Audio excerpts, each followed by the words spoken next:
Hello, I'm Clint Walker, and this is Real Estate Appraiser Secrets.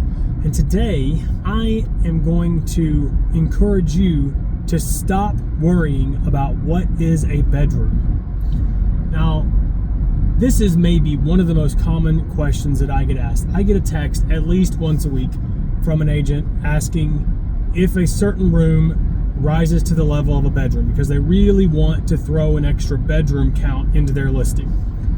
And I'm here to tell you that more often than not, it doesn't even matter. And you may be wondering how, why. My sellers are so concerned about this being a bedroom. Buyers want bedrooms. Everybody wants bedrooms. Sure they do. But usually, the functional aspect of what is a bedroom is already included in the square footage.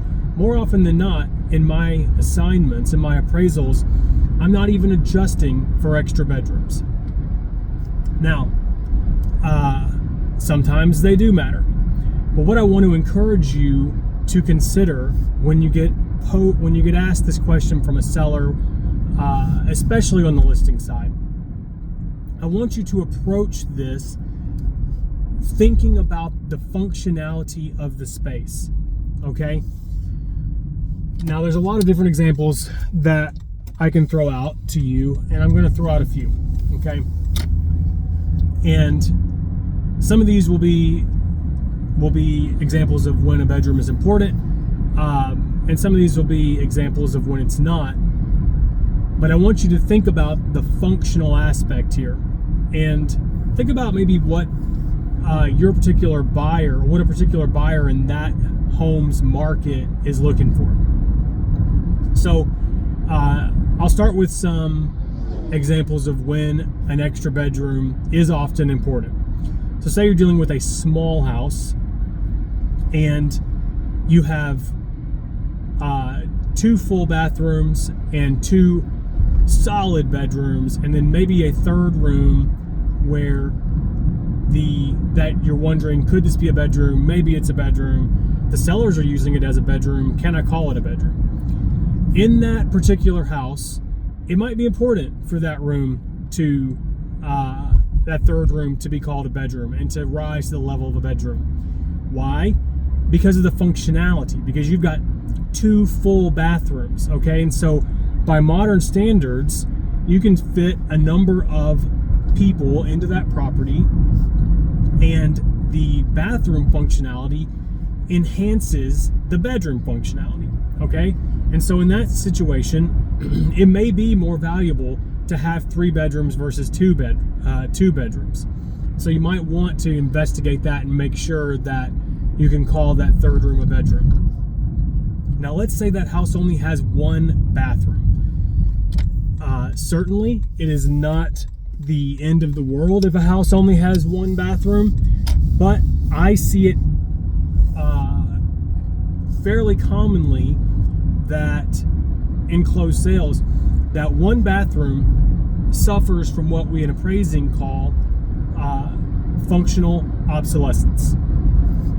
And that is simply a technical term for saying that modern buyers really want more than 1 bathroom. So what you see is in properties where, say you've got a sort of a neighborhood of older construction houses built in the maybe late 50s, early 60s, and you've got a bunch of 1-bedroom houses, and some of them are 2 bedrooms, advertised as 2 bedrooms. Some of them are advertised as 3 bedrooms. I often don't see a huge premium from 2 to 3 in those neighborhoods, and it seems to me, in my experience, that it all revolves around the 1 bathroom, okay?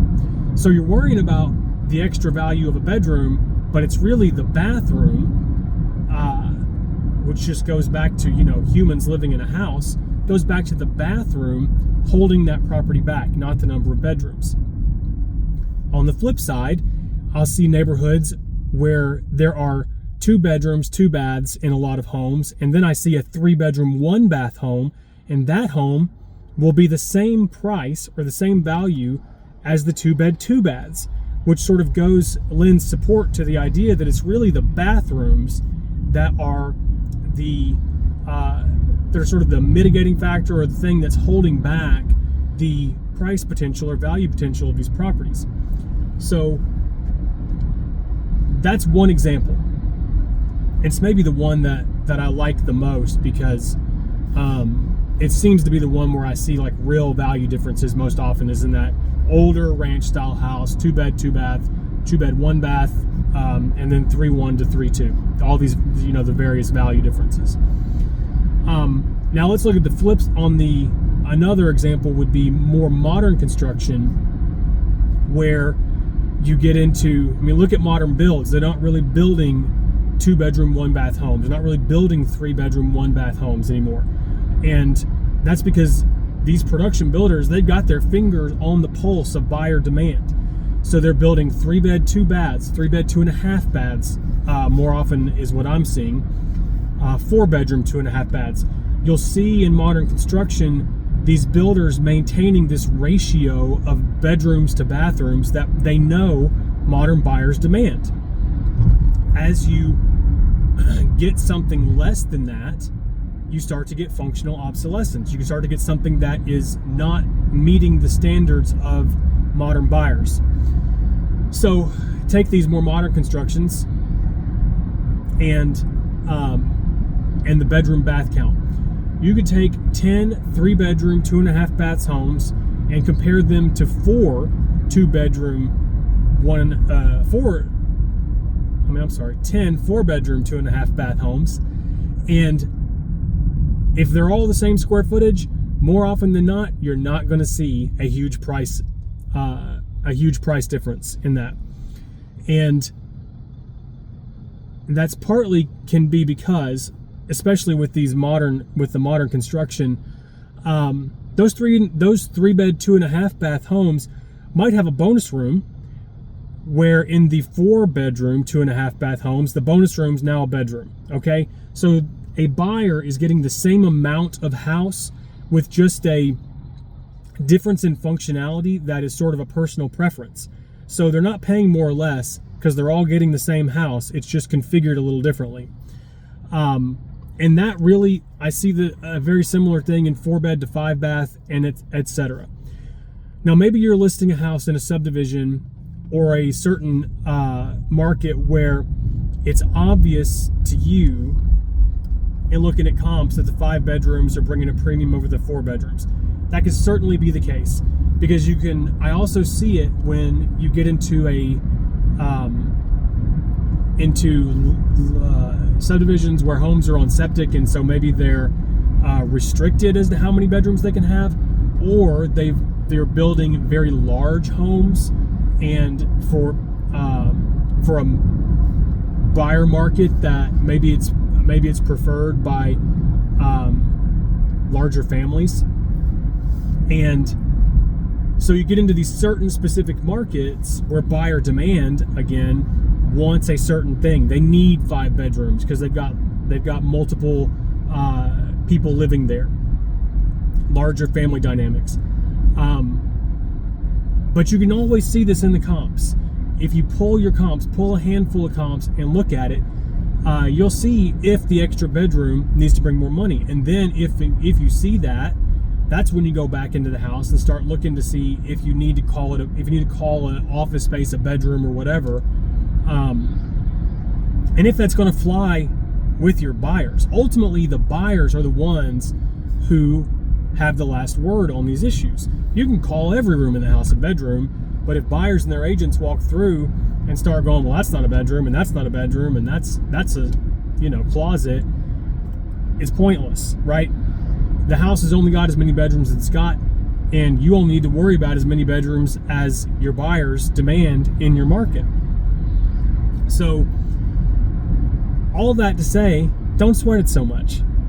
Typically, almost every agent that I talk to is wanting to price these properties based on the price per square foot, not the price per bedroom. Okay, so that in and of itself is indicating to you that the price per square foot is your controlling factor.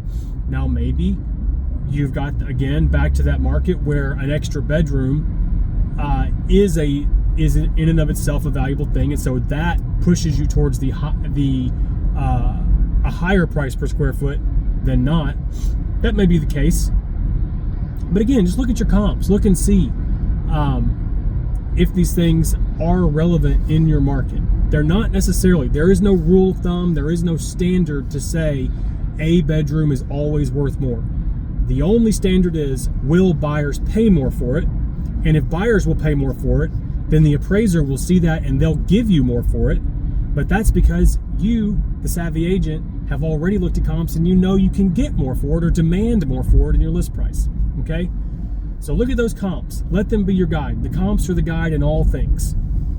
They will tell you the direction to go with your pricing. And then you, in turn, can explain that to your appraiser, who can fill out their report and report on what the market is doing and what you've proven in your list price by pricing it accurately. I hope that's helpful. If I can ever be of service to you, find me at appraiserpool.com. We can do pre-listing appraisals, professional measurements, and consultations. And I thank you so much for watching, and I'll see you next week.